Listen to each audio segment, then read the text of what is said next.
know what is what. Yeah, they're dead. They're all messed up. This is Night of the Living Dead. All right, should we get started? That's right. All right, guys, welcome back to another episode of Cult of the Living Dead. This week, we are covering another sequel. I believe it was a couple months ago we watched The Boondock Saints. We're back at it again. Back at it again. 8 years later, revisiting the Saints in Boondock Saints II, All Saints Day, which kind of sounds like Too Furious. Yeah, it's a bad title. It kind of reminds me of like what was the like GTA competitor for a little while? I can't believe I'm drawing a blank. Audiences are probably screaming at their car radio right now. Okay, I remember the gameplay. You were like an agent, right? And like you could like No, you're a gangster. gangster. Saints Row. Saints Row. It's fucking Right. it reminds me of like a Saints Row title. Yeah, kind of. Terrible title, but What was I thinking of? I was thinking of that one where you play as like an agent for this like secret company, and then as you level up, you keep getting like more and more powers eventually till you become this like super powerful like dude, and you're just running around the city just causing chaos. that reminds me of a couple games. It's either is it Prototype or is it Infamous? I think it was Prototype. Prototype's the one where you're the monster, right? Yeah, you're the monster. Yeah, that one. You would like wreck people in that game. Yeah, and you keep getting more and more powers throughout the whole game. Yeah. Yeah. So that's what I thought of. Prototype was a fun game. Infamous was a fun game too. That was the one with the electric powers, right? Yeah.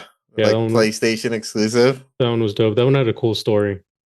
I remember I played that game because I think Sony had a data breach, so like they got a hold of people's like email information. So as like a sorry, they gave away like 2 free games, and Infamous was one of them. Nice.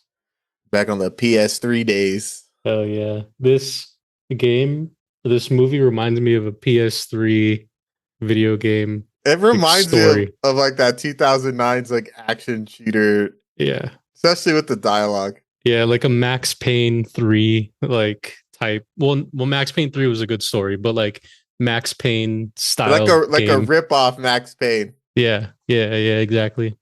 They took like the parts that they thought made Max Payne good, and then they like added like teenage high school humor into it.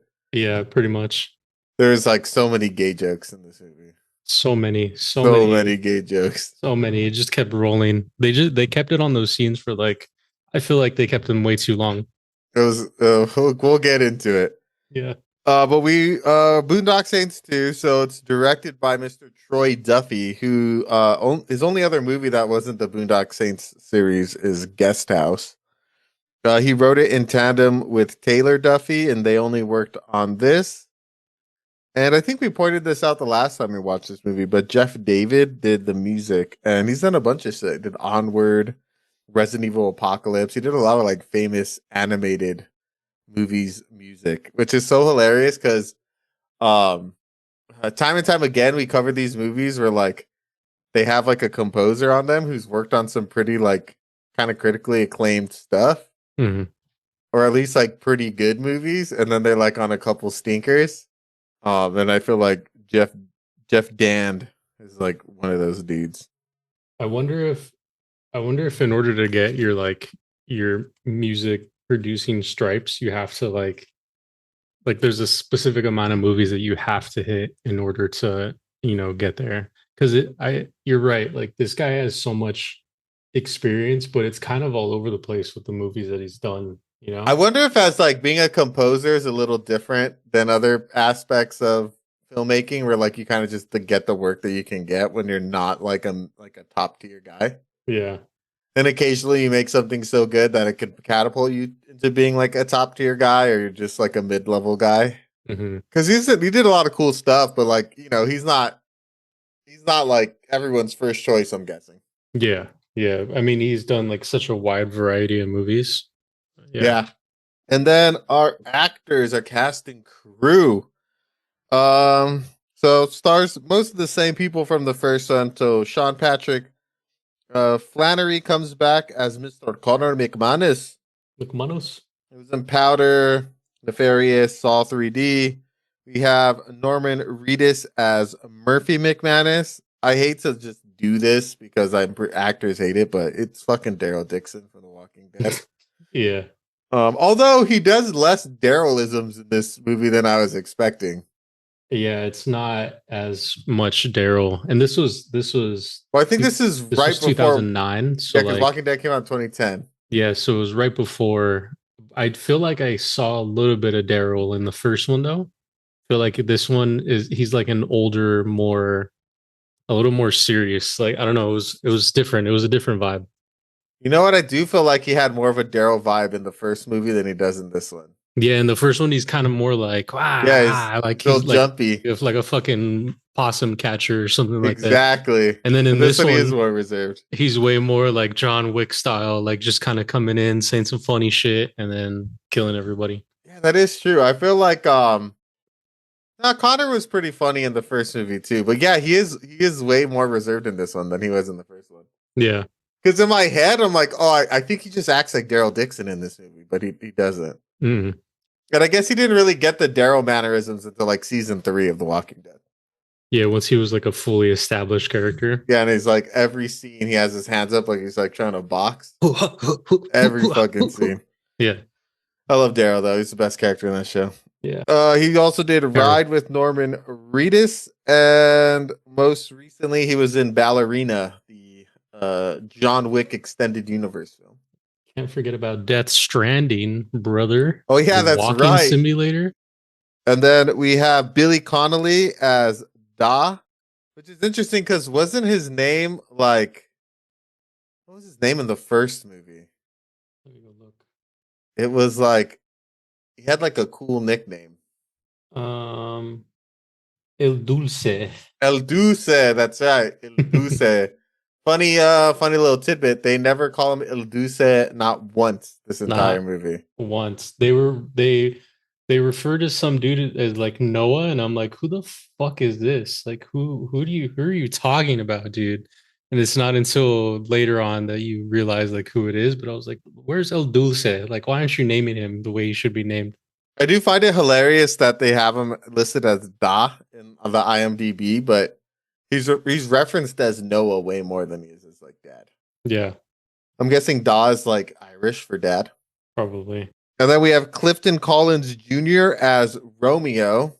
I guess we didn't say where Billy Connolly's been in. He's been in Brave, Mrs. Brown, and The Hobbit. Clifton Collins Jr. as Romeo. He was most recently in Train Dreams. He was also in Eddington, and he was on a season of Westworld. Clifton Collins Jr. has been in a bunch of stuff. I like his character. He's cool. I like that he takes the place of Rocco, but I feel like Rocco was way more unhinged. Yeah. This guy, he had his shit together more. He had his shit together more, and I feel like they just made fun of him way more for being Mexican than anything else. Dude, the racial jokes are crazy in this movie. Yeah, they were super racist. A cool part though, like Rocco, Clifton Collins Jr. is friends with Troy Duffy, and he wrote a Romeo specifically for Collins. That's cool. Just like the character of Rocco is written specifically for the actor David Della Rocco. Yeah, that's dope. We have Julie Benz as Spatial Agent Eunice Bloom. She was in Dexter, Rambo, and Defiance. Bob Marley comes back as Greenlee. He's a comedian. Peter Fonda as the Roman. He's an Easy Rider, 310 to Yuma, and Ghost Rider. Pretty interesting because like Peter Fonda's was back in the day was like a pretty big time movie star. And then we have, I just put this because I'm a big fan of Trailer Park Boys. Rob Wells as Jimmy the Gopher, and he plays Ricky in Trailer Park Boys. He's the guy that was in the safe room, yeah? Yeah, he's in the safe room. Yeah, I recognized them, and I was like, that fucking Trailer Park Boys dude. Just didn't remember his. I just remember his face because I haven't seen all of Trailer Park Boys. But what I have seen, that's so funny. So fucking funny. Yeah. One of the original, that's the first, what's her name was in like season 2, Elliot Page. Really? What's his name? Sorry. Elliot Page? Well, this back when he was a her and he was Oh, uh, Ellie Page. that sounds right. I don't even remember I anymore. don't I remember don't. Yeah, anymore. it doesn't matter. Now they're Elliot Page. I'm So too woke. My wokeness is consuming. yeah, for real. We don't talk about dead names anymore. And then David Della Rocco is in this one as Rocco, who has a monologue about how men are pussies nowadays. And What a random thing to bring him in for. it just felt like Troy Duffy had some things to say. Yeah, And he's like, let's have Rocco be the guy to say it. yeah. I liked when it like popped off though, and they show him like he does the intro for like the boys for the Saints. And I Hmm. was like, oh, that's cool to have like Rocco like Coming it back. reintroduces them. Like that's cool. Yeah, I thought that's all he was going to be in the movie for. And then they had to dream about him, and I was like, oh, interesting. yeah. And an uncredited casting. I know if you guys are probably thinking, where's Defoe? Where's Agent Paul Schmecker, the best character in the first movie? Yep. So for most of the movie, you believe that William Defoe isn't in it, but he is in like the last couple minutes as a kind of pretty sick, I guess. What is it? Cliffhanger Hmm. to set up a third movie. Yep. So What Defoe's a in it. what a cool. That was cool. Like I think Defoe carried the last movie. He's so good in the first one. And so I kind of missed him. I think Julie Benz as Special Agent Bloom does a funny job of Yeah, kind of she was like good. filling that space, but she's no William Dafoe. Now So Willem Dafoe's so unhinged in the first movie. so it was nice to see him like come back. You're like, oh damn, he's back. The prodigal son returns. He was great.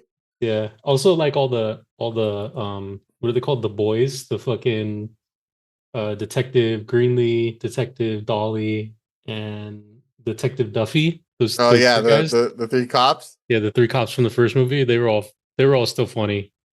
Yeah, their In the same banter way. is good. Yeah. Yeah, it was cool to see to see them all return. Hmm. Well, before we get into the synopsis, since we are covering a sequel that I had seen but you hadn't seen, I haven't seen it. what were your expectations going into this movie? I thought it was gonna be horrible. Like I really thought I was gonna have like a really bad time and like not find any enjoyment in it. I don't know why. Um that was kind of I went into it kind of negative. I was in a negative headspace, but I had it I enjoyed what I saw. Like it was a fun ride. I think it without getting too deep into it, I think it like carries the story forward in a meaningful way.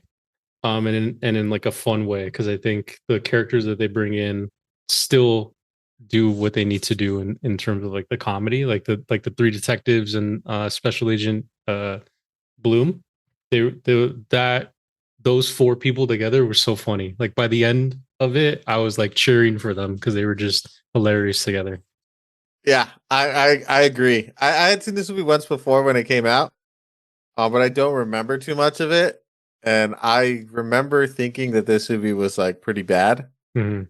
But I was pleasantly surprised. I also went into it being like, "Oh, this movie's gonna suck." Yeah. But it was a good drive. It was an enjoyable like not serious movie.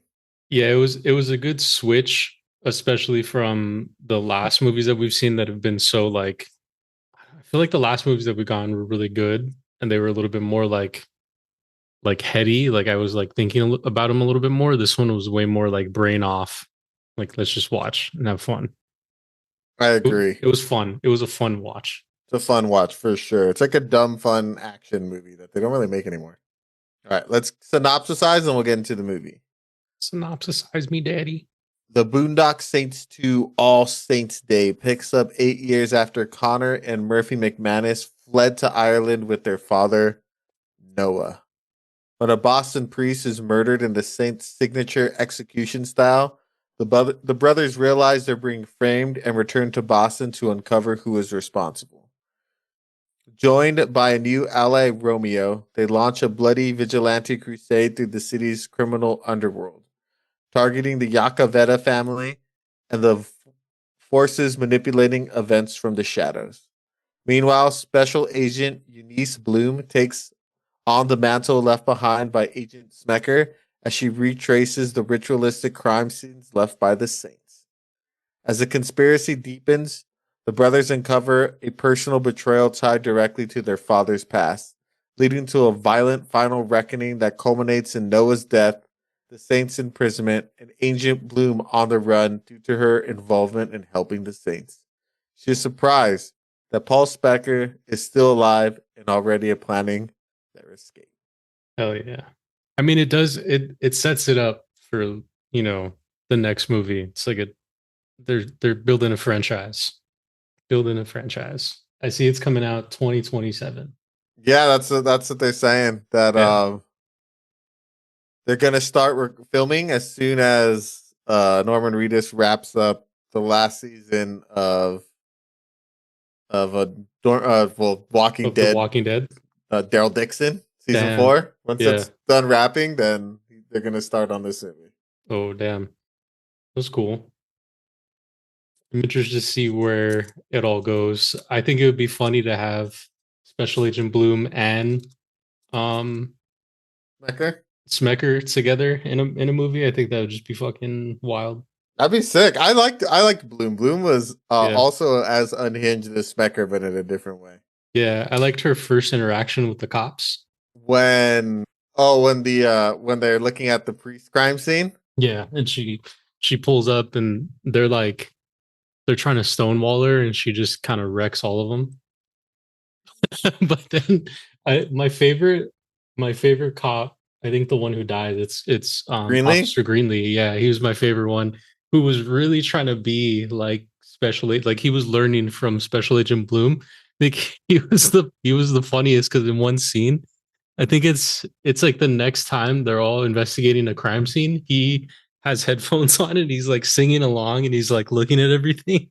And and then he tries so hard and he's like, this isn't them. And then Special Agent Bloom comes in and she's like, this is them. And he's like, ah. That was so funny. It's like dumb humor, but I don't know. It hit the spot in the moment. It was funny for sure. Yeah. For sure. There's a lot of moments like that where like her interactions with them, like when they're like, "Oh, well, you're not supposed to be in under whose jurisdiction?" She's like, "Under any jurisdiction I fucking say it is," and they're all like, "Damn, got you there." It's like, "Fuck yeah." Yeah. And she all has a southern accent, so she's always just like dropping like southern quips. Yeah. That shit was funny. It's fucking ridiculous. It definitely has a different pacing than the first one. Yeah, for sure. But I think it fit.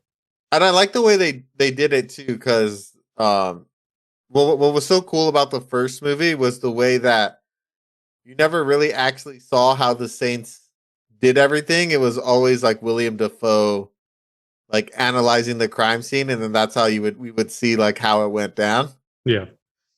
But I like how the ways they, instead of like completely doing it that way, like when he visualizes the plan with Mhm. Romeo like driving the forklift, and then they like pop out of the crate, Yeah. they blast everybody. Yeah. And I was like, oh, that's hilarious. And then when we see it play out, it like goes to shit. Yeah. I like how they did it that way. Like they kept the same style, but they like reinvented it a little bit. Mm-hmm.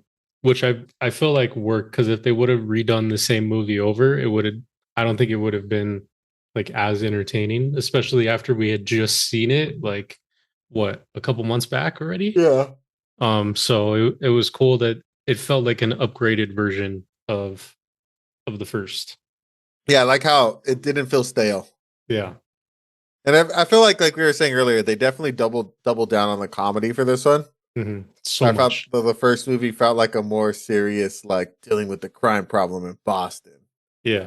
But this one's like, oh, we're gonna have a little bit more fun because like the Saints are unbeatable, and like everyone knows they're unbeatable. Yeah. So let's just have them being like they're super like not tripping on anything, Yeah. just laughing all the time, having a good old time. Just having a fucking blast, just fucking with everybody like throughout the whole thing. What was up with that hitman?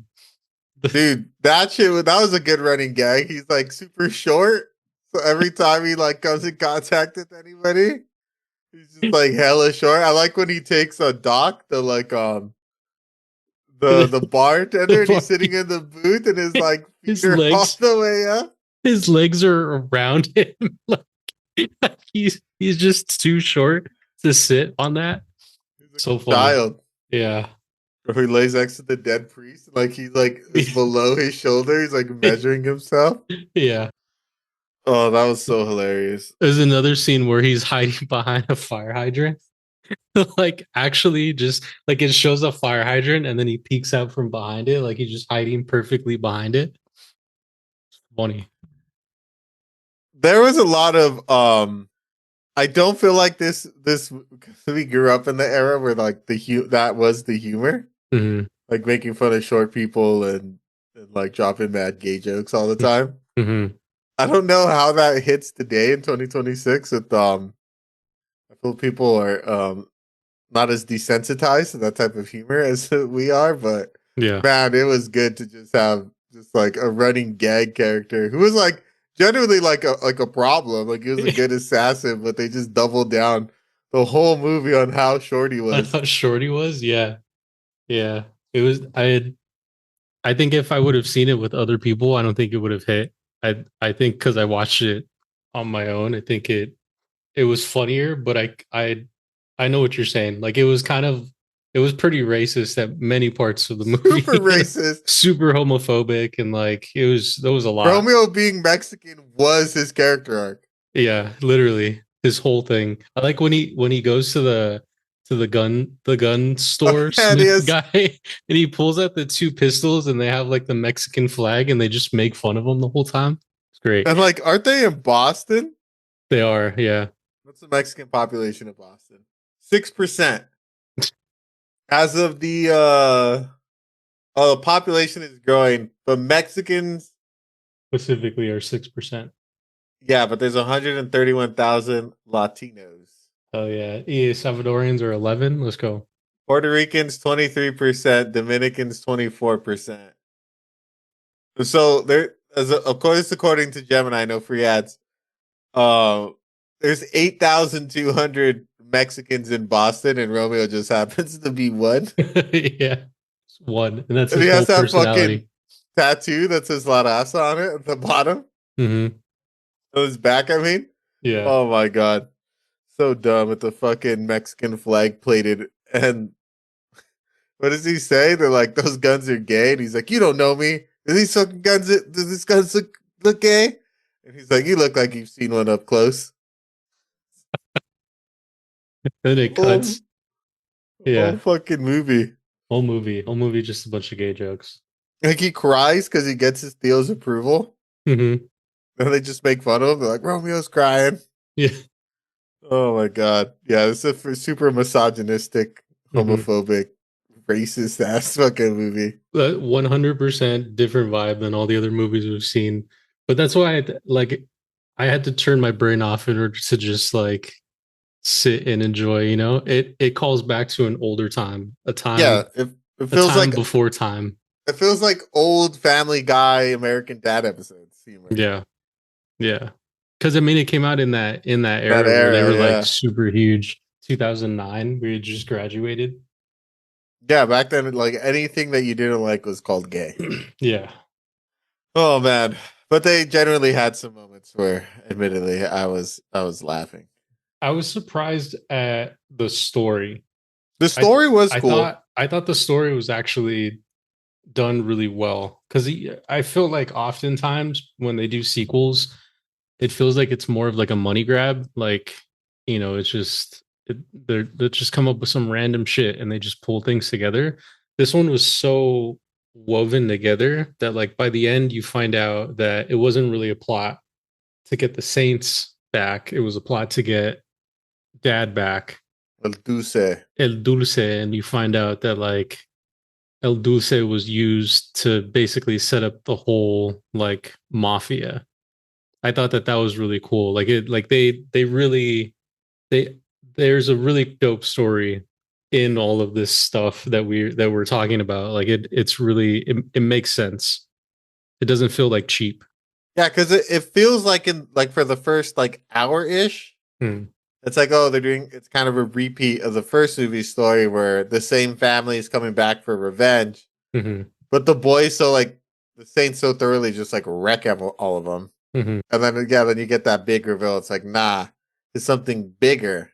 Yep. There's a puppet master behind the scenes that was pulling all the strings. Then we get those like flashbacks between Noah and what was the Louis, Uh, yeah. Yeah. aka the Roman, The Roman. Yeah. which I did appreciate. I was like, oh, okay, that's cool. So Right. was the hitman his son, or is he just some guy that he knew? I think they would just work. They just worked together, and I think he watched El Dulce watched his dad get murdered, Mm-hmm. and then he goes on like a quest of rampage, and the Roman sees it and uses it to his advantage.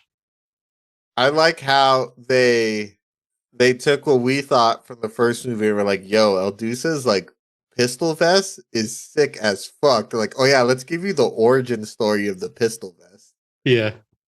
And Yeah. like you get a whole like montage of them making the pistol vest Mhm. and then him trying it out. I was like, I The love it. the first pistol vest usage was really cool, and I also like that the detail of when he finishes with the gun instead of reloading, he just drops them and then he picks out more guns, and then the Roman comes up behind him and picks up the guns. He's like, "Okay, I got him, I got him, I got him," and then they go together.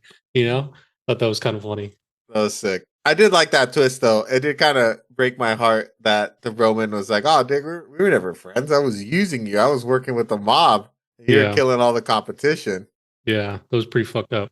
Like, damn, they were never boys. Yeah, because he put in so much time with that guy, but that whole time he was just being used. Fucked up. After Yeah. his dad was brutally murdered. Hmm. But I like the flashback scenes. It was cool. The story was more about the family than it was about just the Saints alone.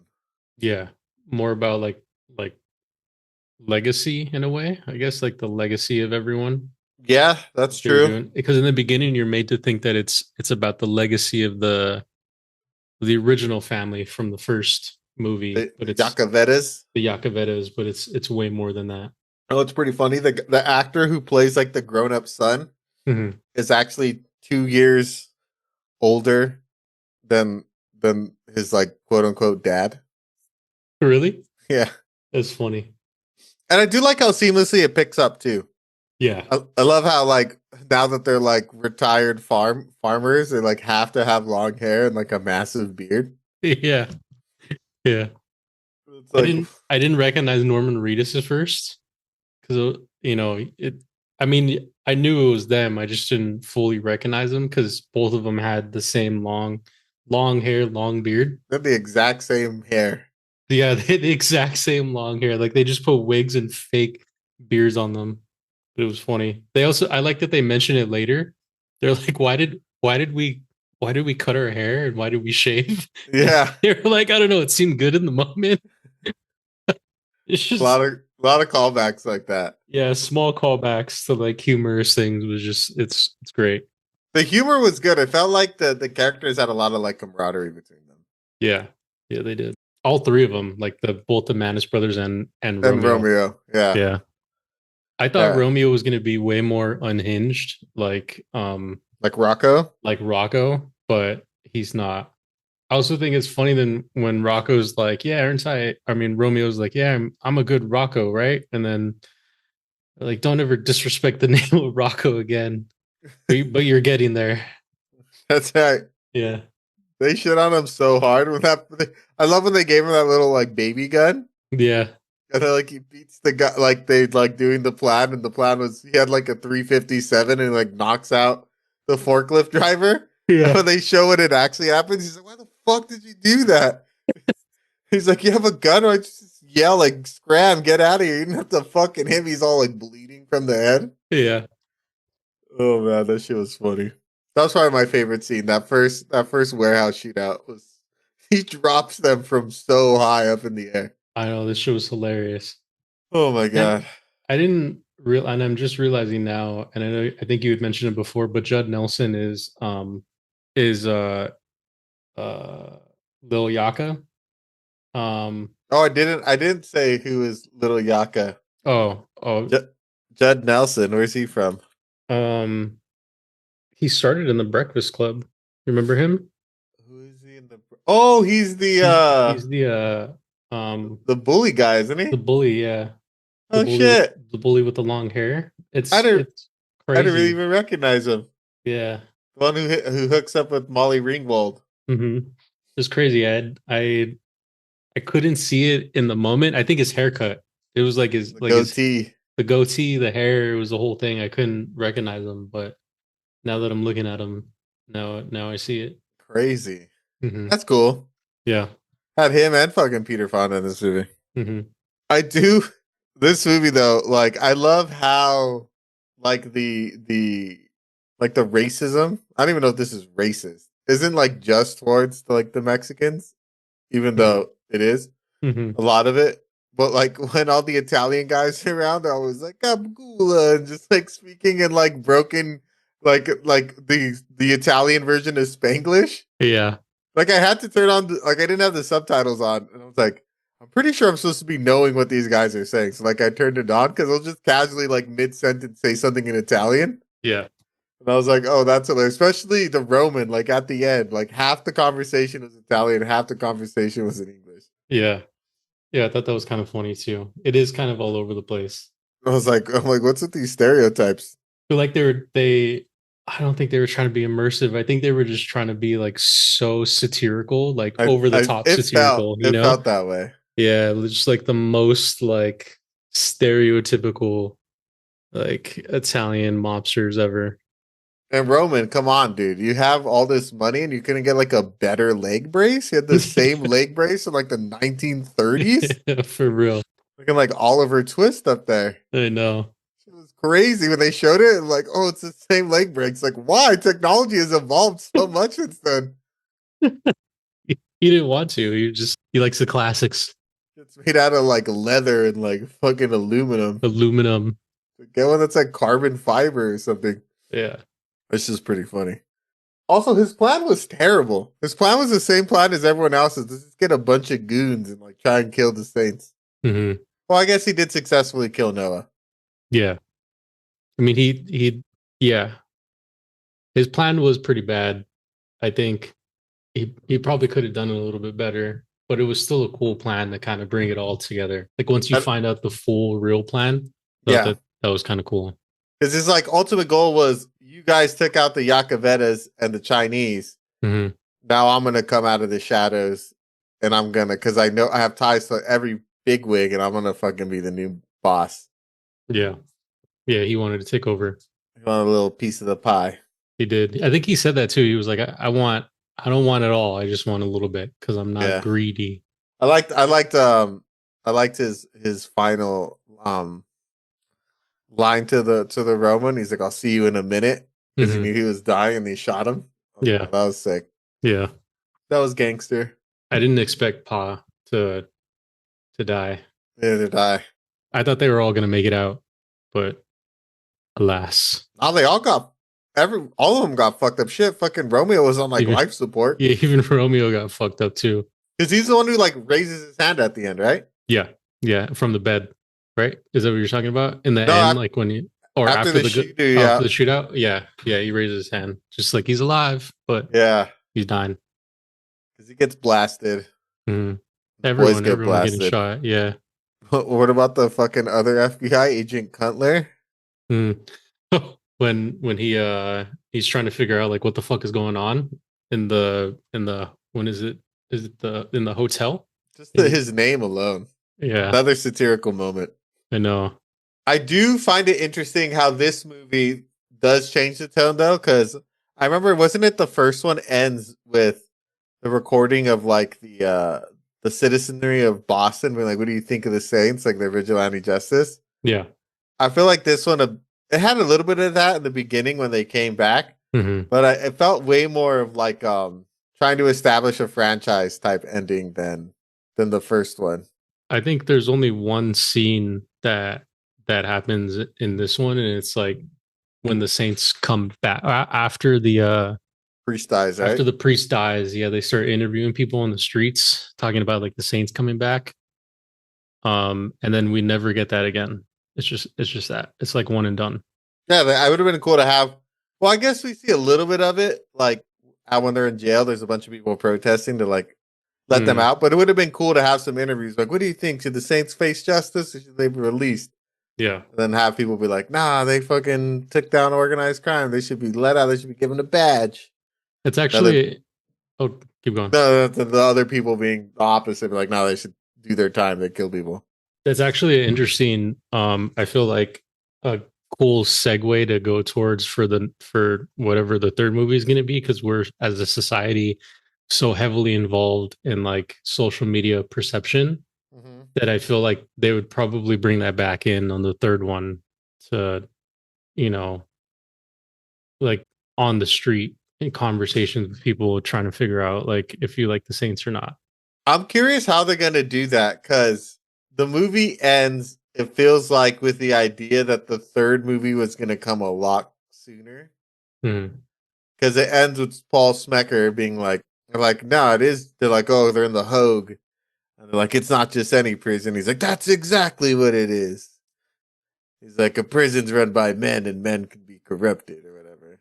yeah, So it kind of makes it seem like we're gonna get them out of jail like no problem, but this movie's all like 15, almost 20 years later. I know. So they're gonna do Crazy. 20 years.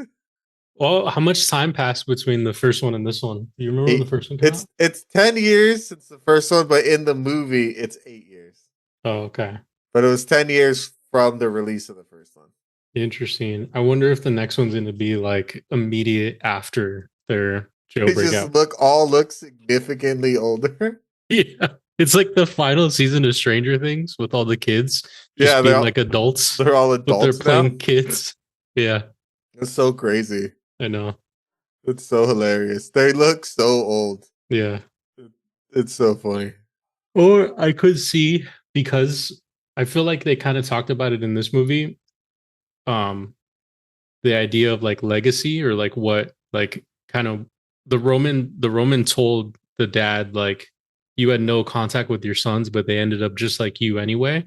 I wonder if they're going to carry that kind of story forward also, and potentially like maybe they got broken out and then it's the future and now they have kids and they're just like kicking it somewhere, and their kids are still like taking on their like vengeance, kind of same cycle, maybe. Yeah. Yeah, they could do that. Or Maybe they something could, like that. because I heard it's supposed to be a reimagining. Mm. So, or they could kind of, oh, it could be like a requel. Hmm. Have you seen sorry, I don't know why I'm just thinking about it now. Have you seen the new Anaconda? Not yet. Okay. When you see it, it'll be funny because I'm gonna say one word. It's themes. What are the themes from the Themes? movie? Yeah. Okay. And so yeah, I could see something like what we're talking about kind of being redone.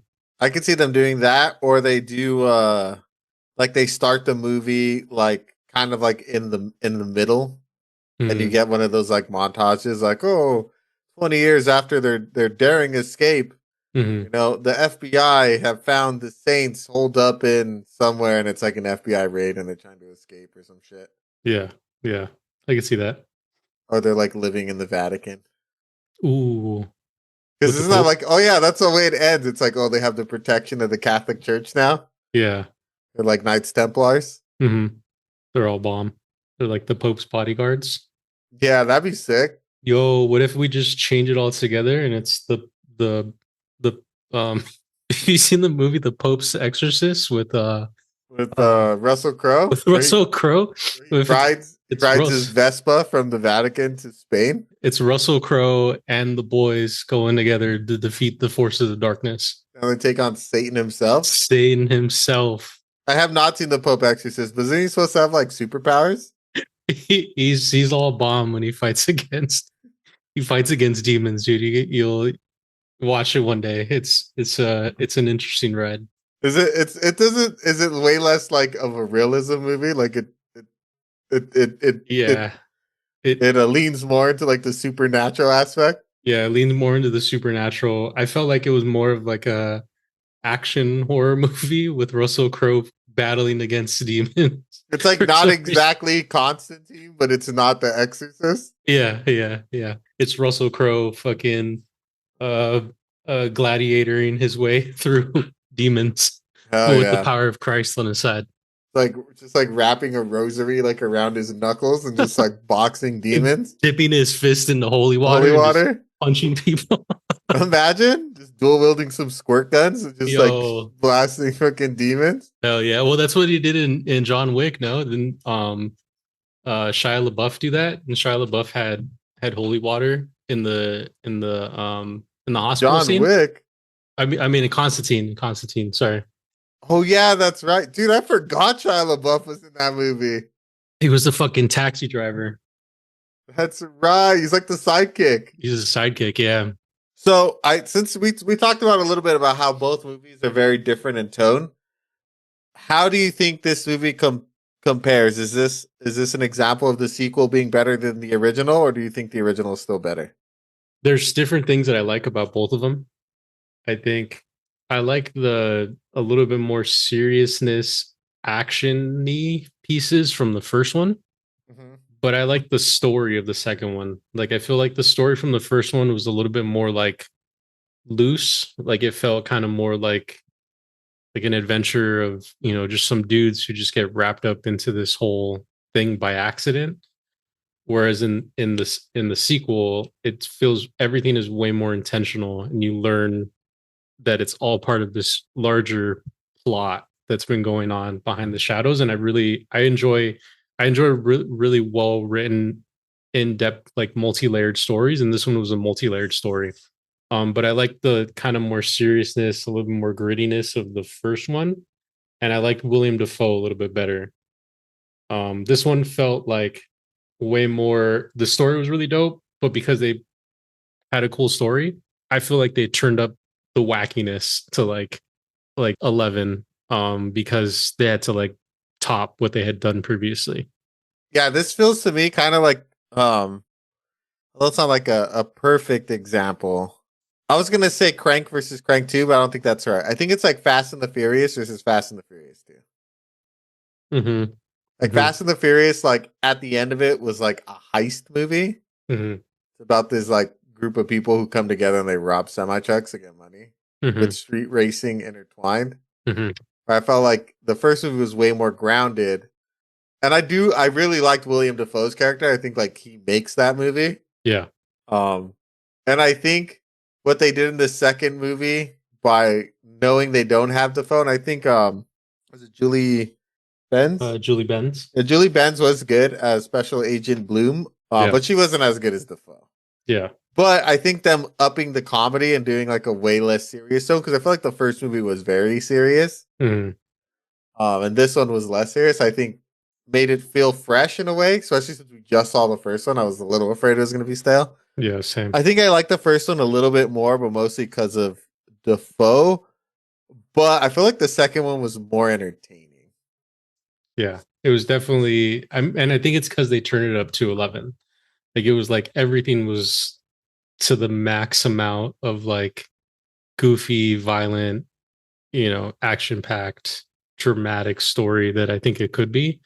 Not saying that it was bad. I liked it. I liked the grittiness a little bit more of the first one, but this it was still a cool ride. The story, I think, for me personally, I feel like the story was like really dope. I wasn't expecting it to be like an in-depth story. I really thought it was going to be like a cheap, like, oh yeah, they were just trying to bring the Saints Money out of grab. hiding. Yeah, like a Yeah. quick money grab. But I mean, I guess they are mildly did a money grab because they also left it as a cliffhanger, knowing that they were going to do like a third movie. But I feel like the story made sense. Yeah, because the first one kind of, I mean, it kind of left a little cliffhanger because the ending where they're like, if you do bad in this world, we'll find you and we're gonna come get you. Mm-hmm. So like that was kind of like, okay, they're gonna like broaden it to all of America, but the way they brought them back was cool. Yeah. Um, But I feel like the ending of the first one though it made did it feel so more, it felt almost like you could have stopped it there. yeah. With this one, William Defoe's preface at the end, or his like monologue at the end of like, now we got to go take everyone else down, Guys, and like we're it's going like, global, right? yeah, yeah, and so now there's more of a mission and like a quest for them, rather than after the first one, it was just like like They left just they left they left the door cracked, but it wasn't open. yeah, yeah. Where this one was very much like, no, we want to do more of these. Hmm. I agree. I agree. Surprisingly, surprisingly fun movie though. Yeah, Are you excited for the third one? Do you think there should be a third one? kind of. I'm honestly, because I feel like William Dafoe carried that first one so hard. I'm interested to see what wackiness is he going to do in this third one, because I feel like he really had a lot of fun in the first one, and like he's one of those actors that like He's so good and everything. when when he goes in on a movie, like he's great in what he does in his craft. And so I'm kind of looking forward to it in that aspect. I'm hoping that they do some really good story with it as well, and I hope it's just not like a cheap story. Because I was, again, I keep saying it, like I was just really surprised at this one. I feel like I'm looking forward to it. I think it'll be fun, especially since the second one I thought was better, but Mhm. better than I thought it was gonna be.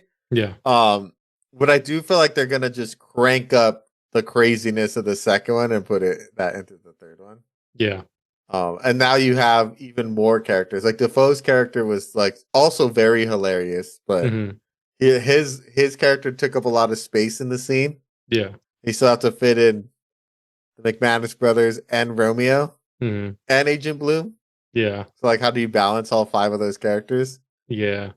I do think one thing that I'm mildly hesitant about is kind of Troy Duffy and like his like why did he put Rocco? Why did Rocco get that monologue about like men being like men can't shouldn't be weak and stuff like that? Like I don't know. It felt like That kind of was kind that was felt interesting. it felt like the beginning of the manosphere kind of like conversation, you know. So I'm like mildly hesitant on like where this could potentially go for the third one. Beyond all of these actors, like they're all really funny and great, but I feel like it could potentially teeter into like, you know, some bad shit, because that's kind of where we're at. Unfortunately, there are people that make stuff that push this idea, you know.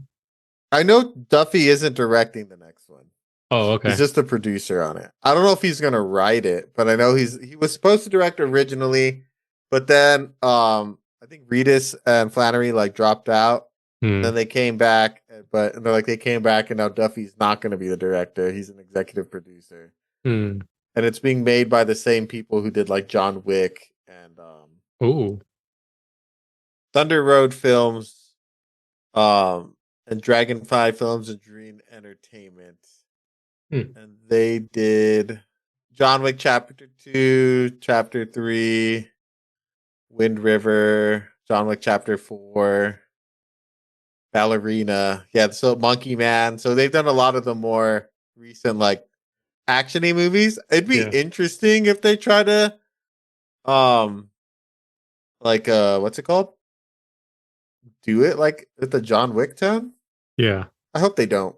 But because yeah, that Duffy part. Well, I felt like I mean we grew up during this era. I feel like this is where we kind of got the beginnings of the like men aren't men anymore Hmm. type of Hmm. rhetoric started to come Started to out, pop up. Yeah. started to pop up. Yeah, it's when you had the for those fucking dudes, Um. incels and all that Yeah. shit. Yeah. Yeah. Yeah. The beginning.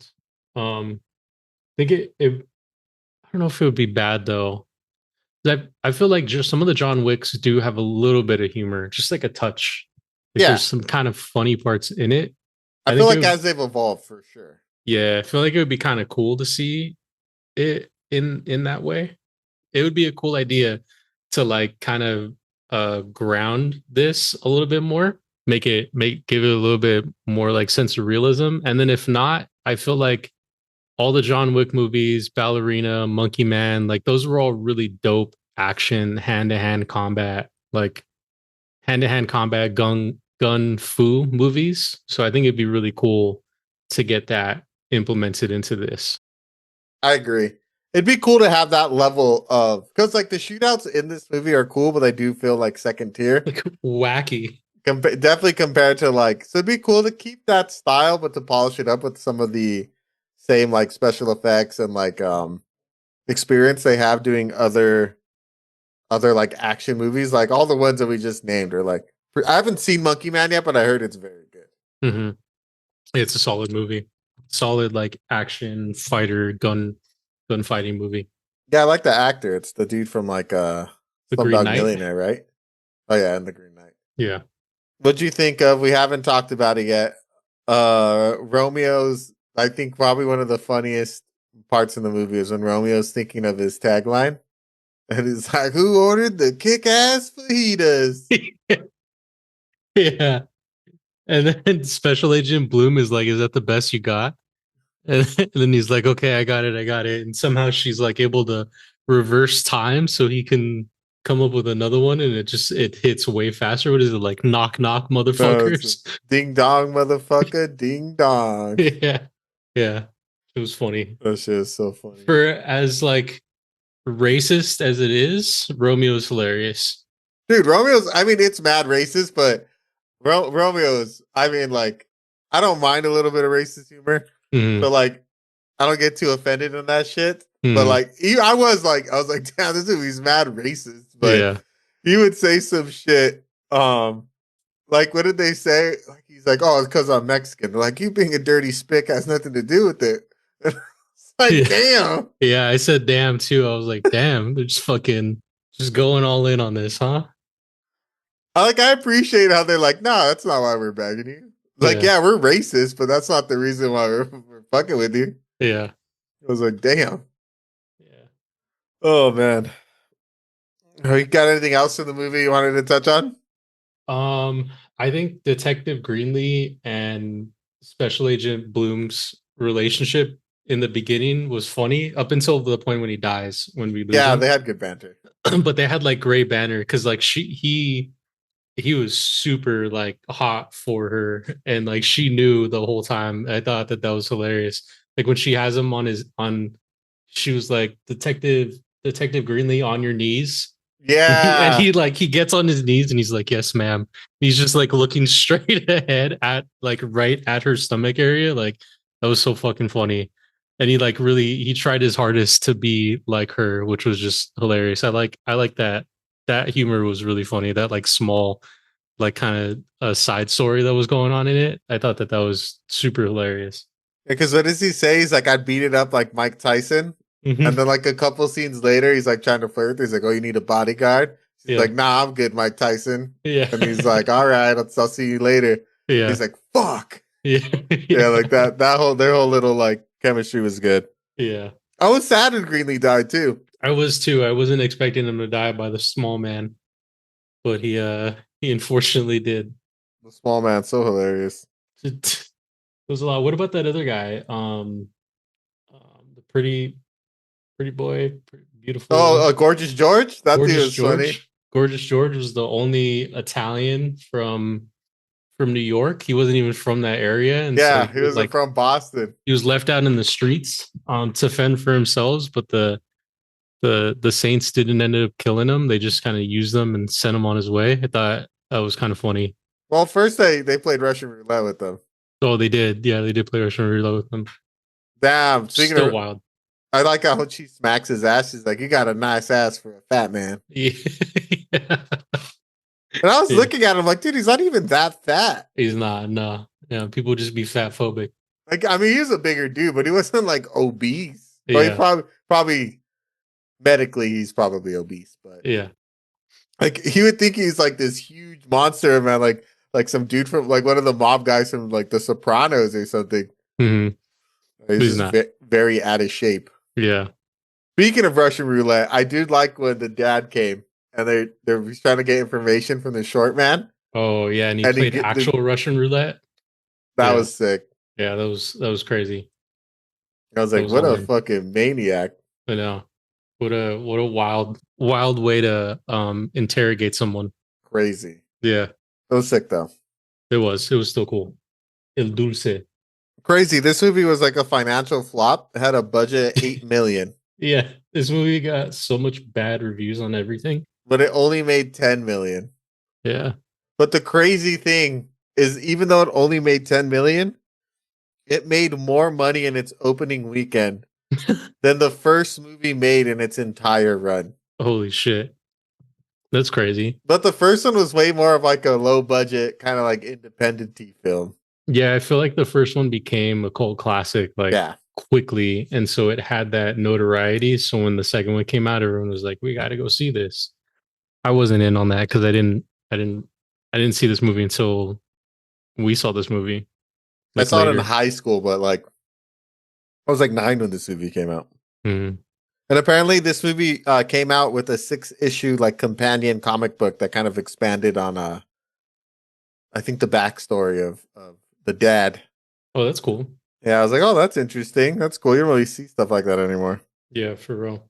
And this was Gerard Party's last movie. The guy who played Doc, the bartender with the Tourette's. Yeah. This is his last film. Oh, damn. And what a twist this would have been. Originally, Tara Reid was going to be Special Agent Bloom. Damn. I'm glad it wasn't because Tara Reid, not a good actress. Don't want to speak ill of the dead, but she's not a good actress. Yeah. I think She was good at playing Tara Reid. I think Julie Benz did a really good job. She came She in was really hot. good. Yeah. She was hot. hot. She had a good like southern draw. She just had a good personality to fit like the protege of William Dafoe. Also, my wife pointed this out, so I had to make a note of it. But she's her character when she first struts out, she's wearing red bottoms. Mhm. I was like, "There's no way a fucking federal agent is Has affording some red fucking bottoms on red that bottom salary. shoes. There's fucking no Yeah. way. Yeah, those shits are expensive as fuck. They're like $1,000 shoes. I mean, I guess if you saved up, but like those Yeah. are like expensive ass shoes. Yeah. Ugh. Should we get to our reviews? Get it? So my boy Roger Ebert actually reviewed this film. What do you think he gave it? Remind me again what he's out of 4? 4. I think he gave it a 2. So he praised the film for its superb cinematography, but he felt it was wasted on an idiotic ode to macho horseshit. Yep. Which I don't really disagree with him. That is a Yep. lot of what this movie has going for it. 100%. And he gave it a 1 out of 4. So he did not like this movie. Okay. And most critics tend to agree with Mr. Ebert. Mhm. It holds a 23% on Rotten Tomatoes with a 58% on the popcorn meter. IMDb has it at a 6.2 and Letterboxd has it at a 2.7 out of 5. Mhm. I can pull it up really quick. I'm curious to see what we gave the first movie. So I gave the first one a B minus, and you gave the first one a C plus B minus. So it was my movie. So I will start us off. I like this film. I didn't like it as much as the first one. I liked it a lot more than I thought I was gonna like it. Mhm. I gave it a C plus.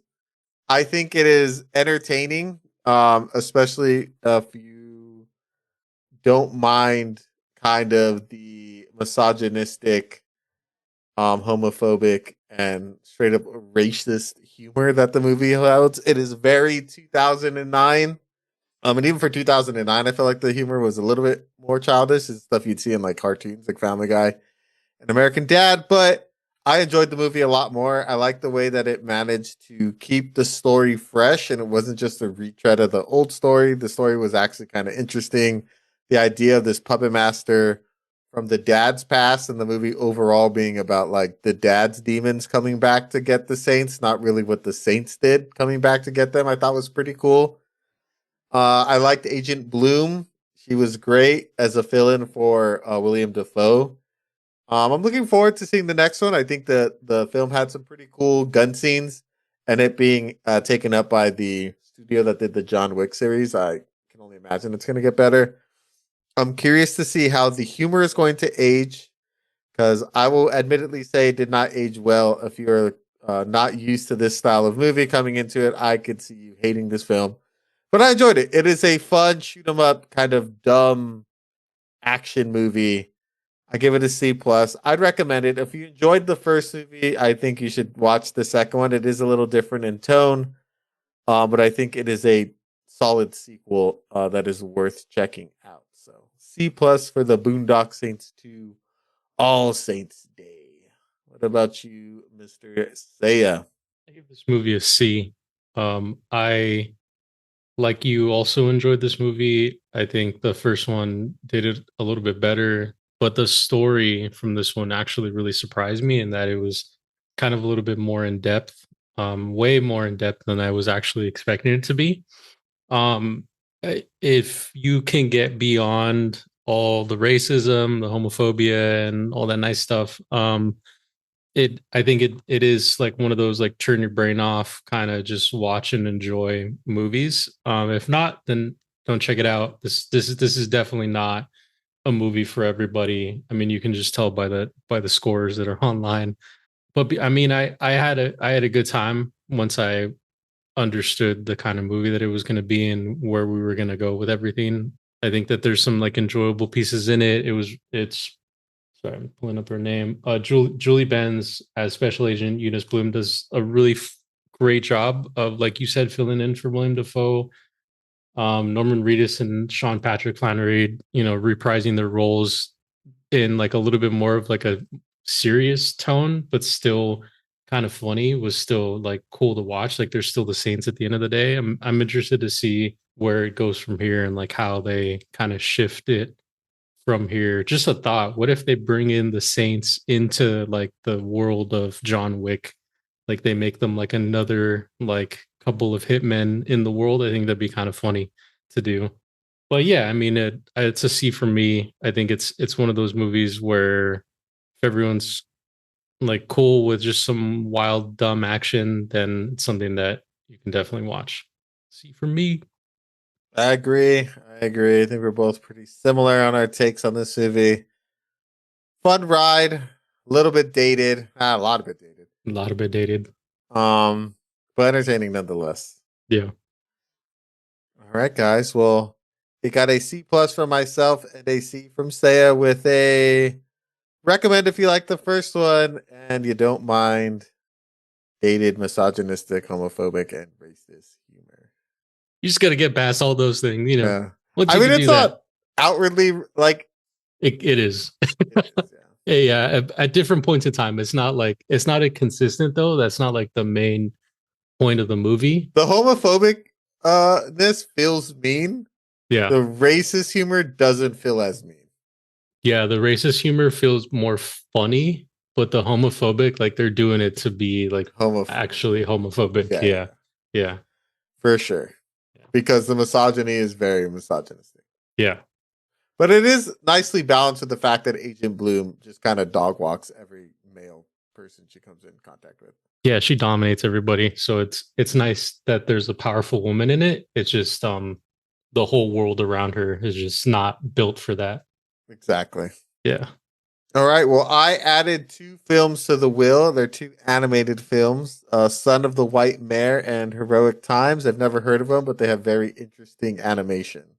Hell yeah. More 80s animated films. Nice. Do you have anything you wanted to add, Mr. Seiya? I got nothing. All right. It is your pick this week. What are you feeling? I